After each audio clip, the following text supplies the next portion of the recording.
그날 나는 그녀의 목을 조르려고 손을 뻗었다. 손가락이 그녀의 부드러운 피부에 닿기 직전 내 머릿속에 아이의 웃음소리가 스치며 멈췄다. 하지만 그 순간 나는 깨달았다. 진짜 복수는 피를 흘리지 않고 그녀가 가장 아끼는 것을 빼앗는 거였다. 아니, 그보다 더 잔인하게. 그녀가 나에게 한 대로 그녀의 인생을 산산조각 내는 거? 그리고 그 복수는 이미 시작된 지 오래였다. 그녀의 그 한 통의 메시지로. 서울의 겨울은 항상 차갑다. 특히 강남의 번잡한 거리에서 사람들의 발소리가 눈밭을 짓누를 때 나는 그날 아침 회사 엘리베이터에서 내려서며 창밖을 보았다. 눈이 소복이 쌓인 빌딩 숲, 그리고 그 아래로 흘러가는 사람들의 물결. 내 인생도 그랬다. 바쁘고 예측 불가능하고 언제 무너질지 모르는. 이름은 지훈이다. 32살, IT 회사 중간 관리자. 매일 새벽 6시에 출근해서 밤 11시에 퇴근하는 삶. 하지만 그 안에는 가족이 있었다. 아니, 있었다고 해야 할까? 내 딸, 수아. 이제 겨우 5살. 그녀의 작은 손이 내 손을 잡을 때마다 세상이 조금 덜 춥게 느껴졌다. 수아의 엄마, 예린. 우리는 대학 시절 만났다. 서울대 경제학과. 그녀는 항상 빛났다. 긴 머리카락이 바람에 흩날릴 때마다 나는 그 안에 빠져들었다. 사랑은 그렇게 시작됐다. 뜨겁고 맹렬하게. 우리는 졸업 후 결혼을 꿈꿨다. 하지만 현실은 달랐다. 그녀는 야심이 컸다. 대기업 입사, 해외 출장, 끝없는 승진 경쟁. 나는 그저 그녀를 따라가려 애썼다. 결국 우리는 헤어졌다. 수아가 태어난 지 1년 후 예린은 이 결혼이 나를 묶고 있어 라고 말했다. 그녀의 눈에는 죄책감이 없었고 오히려 해방감이 스쳤다. 나는 동의할 수밖에 없었다. 수아의 양육권은 나에게, 그리고 매달 200만 원의 양육비를 지불하기로 했다. 그 돈은 내 월급의 절반이었다. 하지만 수아를 볼 수 있다면 그게 전부였다. 그 후 4년. 나는 홀로 수아를 키웠다. 엄마의 빈자리를 메우기 위해 주말마다 공원에 데려가 스윙을 태워주고 저녁에 동화책을 읽어주었다. 수아는 아빠, 엄마는 언제 와? 라고 물을 때마다 나는 곧 올 거야 라고 거짓말했다.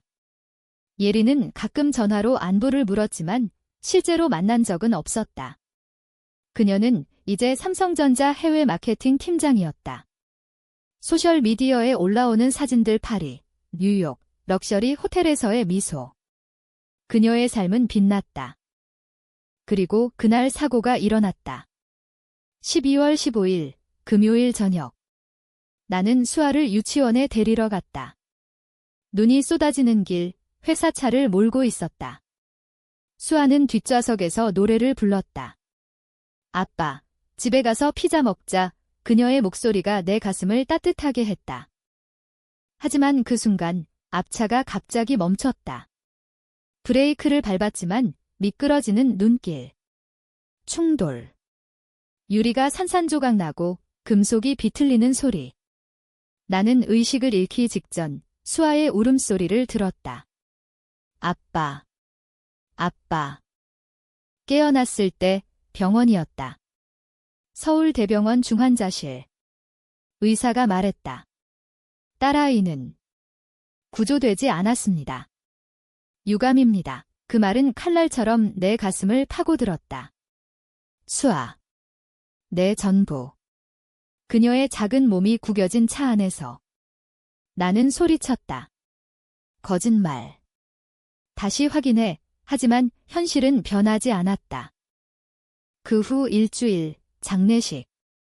검은 옷을 입은 사람들이 모여들었다. 회사 동료들, 이웃들. 하지만 예린은 없었다. 그녀의 전화는 받지 않았다. 나는 장례식장에서 홀로 서서 수아의 사진을 보며 울었다. 미안해, 수아야. 아빠가 지켜주지 못했어. 퇴원 후 집으로 돌아왔다. 빈집 수아의 장난감이 그대로 놓여 있었다. 분홍색 곰 인형, 그녀가 가장 좋아하던 것. 나는 그것을 안고 바닥에 주저앉았다. 모든 게 무너졌다. 회사에서는 휴직을 신청했지만 마음은 이미 죽어 있었다. 그리고 10일 후 그 메시지가 왔다. 예린으로부터. 지훈 씨, 오랜만이에요. 수아 일로 연락했어요. 사고 소식 들었어요. 유감이에요. 하지만 양육비를 돌려받아야 할 것 같아요. 제가 이제 결혼할 거라서 아이 교육비가 더 필요해요. 지금까지 보낸 돈 전부요. 계좌 알려줄게요. 나는 핸드폰을 내려다보며 웃었다. 아니, 웃는 게 아니라 미소가 지어졌다. 광기 어린 미소. 그녀는 수아가 죽은 걸 알면서 양육비를 돌려달라고? 그 돈은 수아를 위해 썼다. 유치원비, 옷, 장난감. 이제 수아가 없는데 그녀의 새 가족을 위해? 그 순간 복수의 불씨가 피어올랐다. 나는 답장을 보냈다. 알겠어요. 곧 보내줄게요. 하지만 내 머릿속은 이미 계획으로 가득 찼다. 그녀가 나에게 한 대로 그녀의 삶을 파괴할 거다. 공정하게. 그리고 영원히 후회하게. 메시지를 보낸 후 나는 며칠 동안 잠을 이루지 못했다. 밤마다 수아의 얼굴이 떠올랐다. 그녀의 작은 손, 아빠 사랑해 라는 말, 그리고 그 사고의 순간 브레이크 소리, 유리 파편. 나는 베개를 물고 울부짖었다. 하지만 눈물이 마른 후 남은 건 분노였다. 예린에 대한, 세상에 대한. 다음 날 나는 회사에 복귀했다. 아니, 복귀한 척했다. 상사인 박 대표가 어깨를 두드리며 말했다. 지훈아, 힘들 텐데. 천천히 해. 그의 눈에는 동정심이 가득했다. 하지만 나는 그게 싫었다. 동정은 나를 더 약하게 만들었다. 나는 책상에 앉아 컴퓨터를 켰다. IT 회사다. 데이터, 네트워크, 모든 게 연결되어 있다. 그리고 예린의 삶도. 나는 그녀의 소셜미디어를 뒤졌다. 인스타그램, 페이스북. 그녀의 피드는 완벽했다. 새로운 시작이라는 캡션 아래 반지 사진. 약혼자 디름은 민준. 사진 속 그는 잘생겼고 배경은 제주도의 바다. 댓글들 축하해요, 언니. 행복하세요. 나는 스크린샷을 찍었다. 하나하나. 그리고 더 깊이 파고들었다. 우리 회사 서버에 접근할 수 있는 권한으로 그녀의 회사 이메일을 해킹했다. 불법. 물론. 하지만 그녀가 먼저 법을 어겼다. 양육비는 계약서에 따라 수아가 살아있는 동안만 지불하는 거였다. 그녀는 그걸 무시했다. 이메일 속에서 나는 진실을 알게 됐다. 예린은 민준과 1년 전부터 사귀었다. 수아의 장례식 직전 그들은 제주도 여행을 갔다. 사진 속 그녀의 미소는 진짜였다. 슬픔 따위 없었다. 게다가 양육비 관련 메모, 지훈한테서 더 뜯어내. 사고로 약해졌을 테니 이 그녀는 나를 이용하려 했다. 분노가 치밀었다. 나는 주먹을 쥐었다. 손톱이 손바닥을 파고들었다. 하지만 서두르지 않았다. 복수는 차갑게, 계산적으로. 나는 계획을 세웠다. 첫 번째 단계, 그녀의 약혼을 깨뜨린다. 민준에 대해 알아봤다. 그는 은행원, KB국민은행 지점장. 링크드인 프로필, 그의 게시물.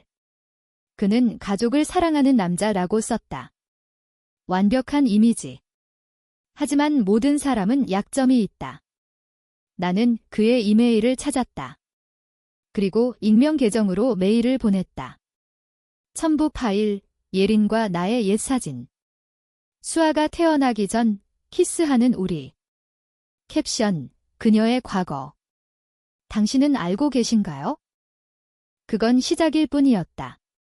다음 날 민준의 반응이 왔다. 그는 예린에게 물었을 테고 싸움이 시작됐을 거다. 나는 기다렸다. 예린의 다음 메시지, 지훈 씨, 돈 언제 보내실 건가요? 급해요. 나는 웃었다. 고도. 조금만 기다려요. 한편 내 삶은 무너지고 있었다. 집세를 내기 위해 저축을 털었고 수아의 장례비로 빚이 쌓였다. 친구들은 쉬어라 라고 했지만 나는 들을 수 없었다. 쉬면 수아의 죽음이 헛되게 느껴졌다. 밤에 거리를 걷다. 나는 강남의 네온 사인을 보았다. 번쩍이는 간판들, 사람들의 웃음소리. 그 안에서 예린이 살고 있었다. 어느 날 우연히 카페에서 그녀를 봤다. 아니, 우연이 아니었다. 나는 그녀의 일과를 파악했다. 삼성전자 빌딩 근처, 스타벅스. 그녀는 민준과 앉아 있었다. 표정은 굳어 있었다. 싸움의 여파. 나는 멀찌감치 앉아 지켜봤다. 그녀의 손이 떨렸다. 민준이 믿을 수 없어 라고 중얼거렸다. 그날 밤 나는 두 번째 메시지를 보냈다. 민준에게. 이번엔 더 구체적으로. 예린은 양육비를 착복했어요. 딸이 죽었는데 그 돈으로 당신 여행을 갔죠. 증거, 은행 거래 내역. 내가 해킹으로 얻은 거 불법이지만 그녀가 먼저 범죄를 저질렀다. 민준의 반응은 빨랐다. 다음 날 예린의 피드에 변화가 있었다. 혼자서도 강해질 수 있어 이 솔로 사진. 약혼 반지가 사라졌다. 나는 미소 지었다. 첫 번째 타격. 하지만 이건 끝이 아니었다. 그녀의 커리어. 그게 다음 목표였다. 예린의 삶이 흔들리기 시작했다.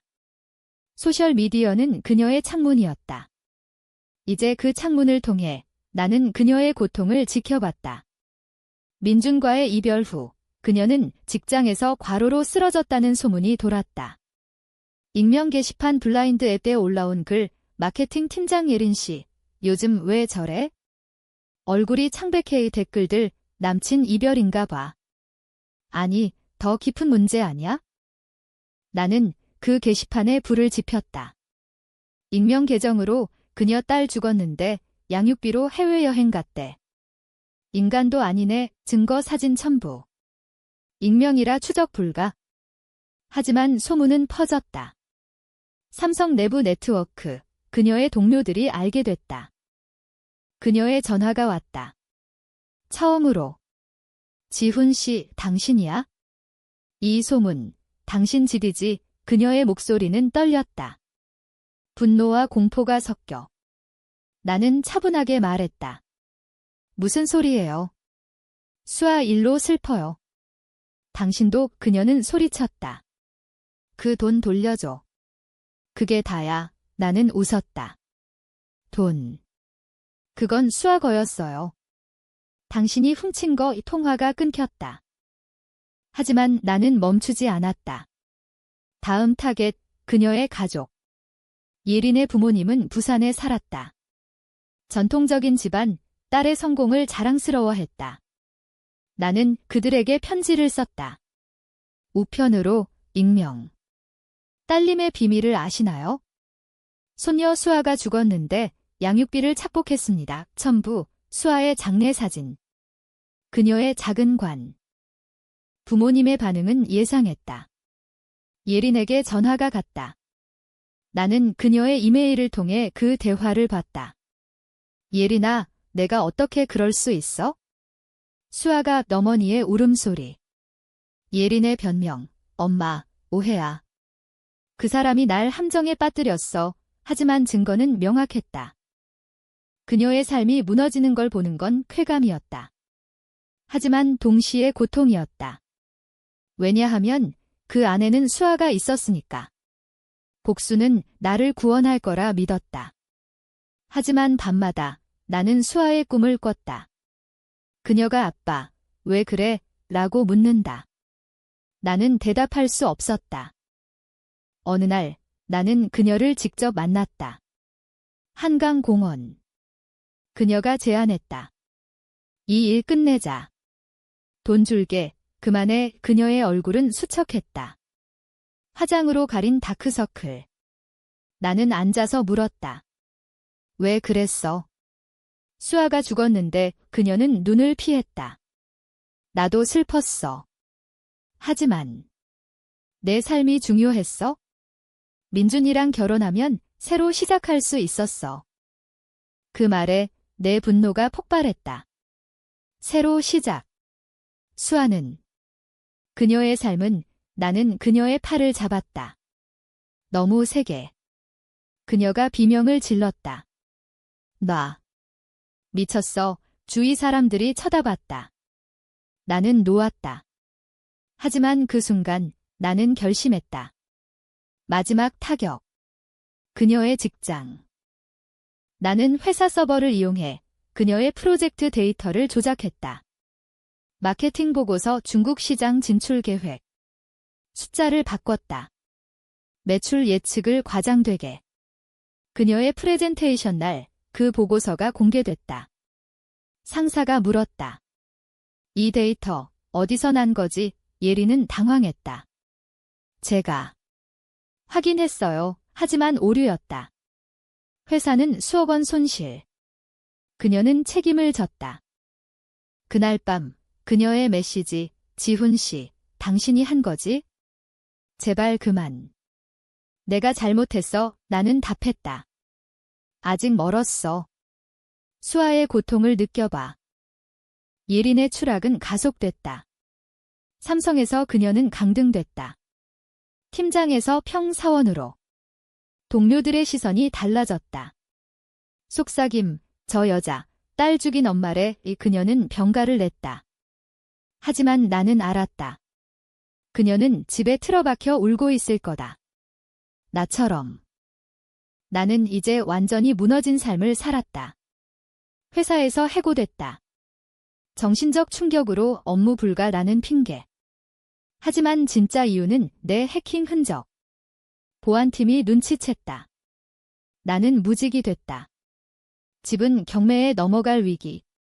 하지만 돈이 문제가 아니었다. 복수가 나를 살렸다. 그녀의 부모님이 서울로 왔다.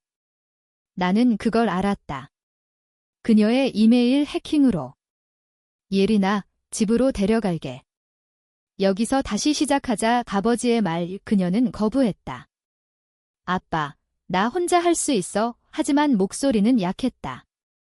가족마저 그녀를 버렸다. 아니, 그녀가 버린 거다.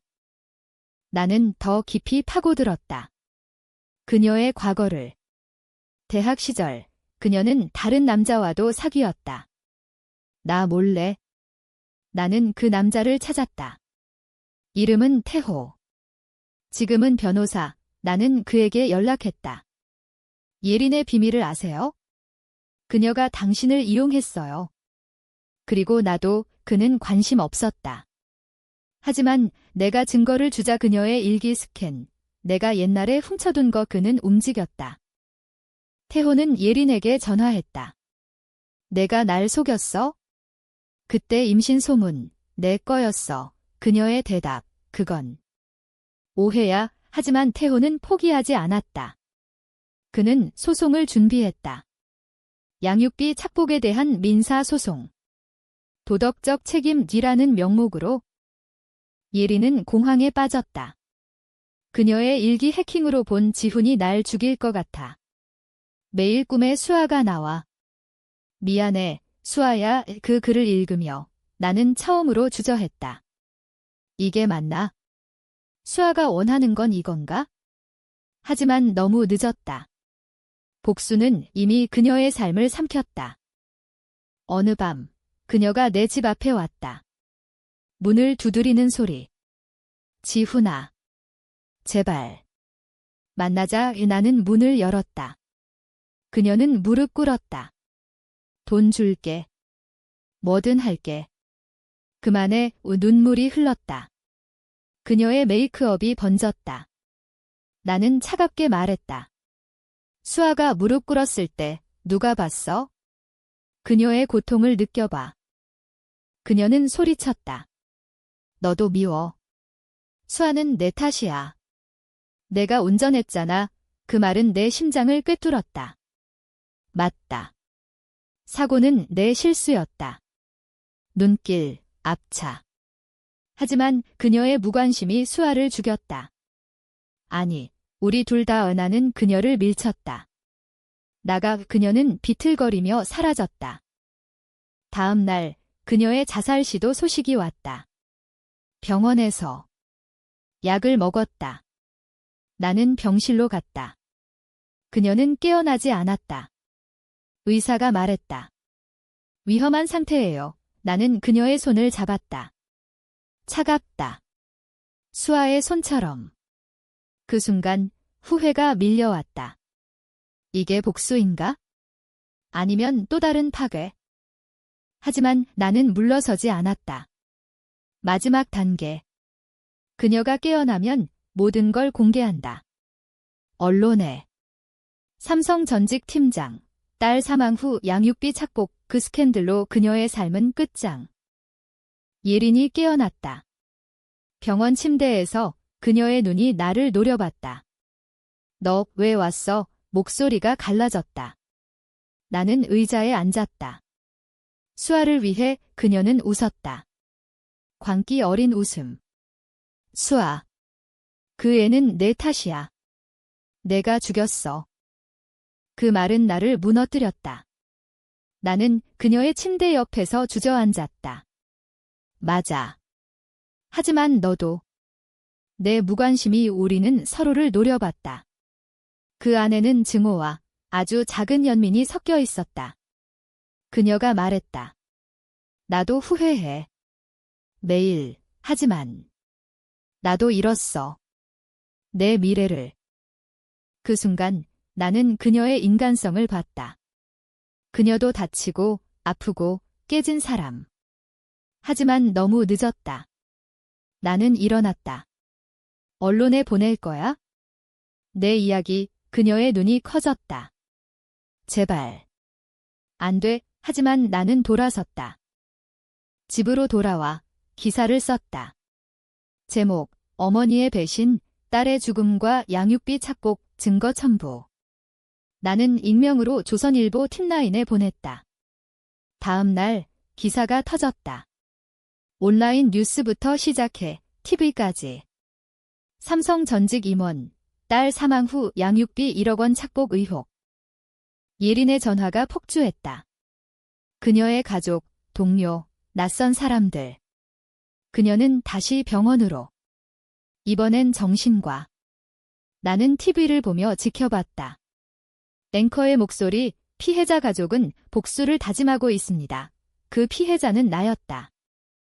하지만 복수는 나를 비웠다. 집은 텅 비었고 나는 술에 취해 거리를 헤맸다. 강남의 바, 네온 불빛 아래서 나는 수아의 환영을 봤다. 아빠, 그만해. 그녀의 목소리. 나는 울었다.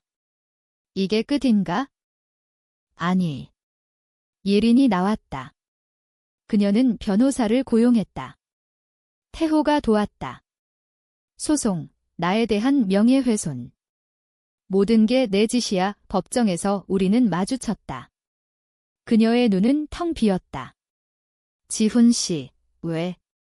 우리는 사랑했잖아. 나는 증언했다. 사랑. 그건 내 착각이야. 수아를 버린 순간 끝났어. 오 판사는 나를 유죄로 봤다. 해킹, 명예훼손, 2년 집요. 하지만 그녀도 패소했다. 양육비 착복으로 벌금. 그녀의 삶은 끝났다. 직장 상실, 가족 단절, 사회적 낙인. 법정 밖에서 그녀가 다가왔다. 이제 만족해. 나는 고개를 저었다. 아니. 수아가 돌아오지 않으니까 우리는 서로를 안았다. 아니, 부둥켜 안았다. 눈물이 흘렀다. 복수의 끝은 공허였다. 그 후 6개월. 나는 작은 아파트로 이사했다. 청계천 근처, 소음이 적은 곳, 직장은 구했다. 작은 스타트업, 데이터 분석. 매일 아침 나는 수아의 사진을 보며 출근했다. 오늘도 버텨볼게. 예리는 부산으로 갔다. 부모님 집 그녀의 소셜미디어는 삭제됐다. 하지만 나는 알았다. 그녀는 살고 있다. 상처 입은 채로. 가끔 그녀의 메시지가 왔다. 지훈아, 미안해. 수아한테도 나는 답했다. 나도. 복수는 끝났다. 아니, 시작이었다. 우리는 둘 다 수아의 그림자 속에 갇혔다. 하지만 그 안에서 우리는 변했다. 나는 더 강해졌다. 그녀의 상처를 용서하는 법을 배웠다. 아니, 용서가 아니라 받아들이는 법. 어느 봄날 나는 한강으로 갔다. 벚꽃이 피었다. 수아가 좋아하던 계절. 나는 그녀의 곰 인형을 들고 앉았다. 수아야, 아빠가 잘못했어. 하지만 이제 평화롭게 바람이 불었다. 꽃잎이 흩날렸다. 그리고 예린의 전화. 지훈아, 만나자. 이야기할 게 있어. 우리는 카페에서 만났다. 그녀의 얼굴은 여전했다. 피곤하지만 빛이 돌아왔다. 나 임신했어. 새 남자랑. 이번엔 제대로 할게. 그녀의 손이 배를 어루만졌다. 나는 놀랐다. 하지만 미소 지었다. 축하해. 수아가 좋아할 거야. 우리는 수아 이야기를 했다. 그녀의 웃음, 그녀의 꿈, 눈물이 흘렀지만 이번엔 슬픔이 아니라 치유였다. 인생은 복수로 끝나지 않는다. 그것은 이름과 다시 세우는 거. 나는 집으로 돌아가며 생각했다. 수아, 내가 가르쳐 준 거야? 사랑은 증오를 이긴다. 하지만 깊은 곳에서 나는 안다. 만약 다시 시작된다면 나는 다르게 할 거다.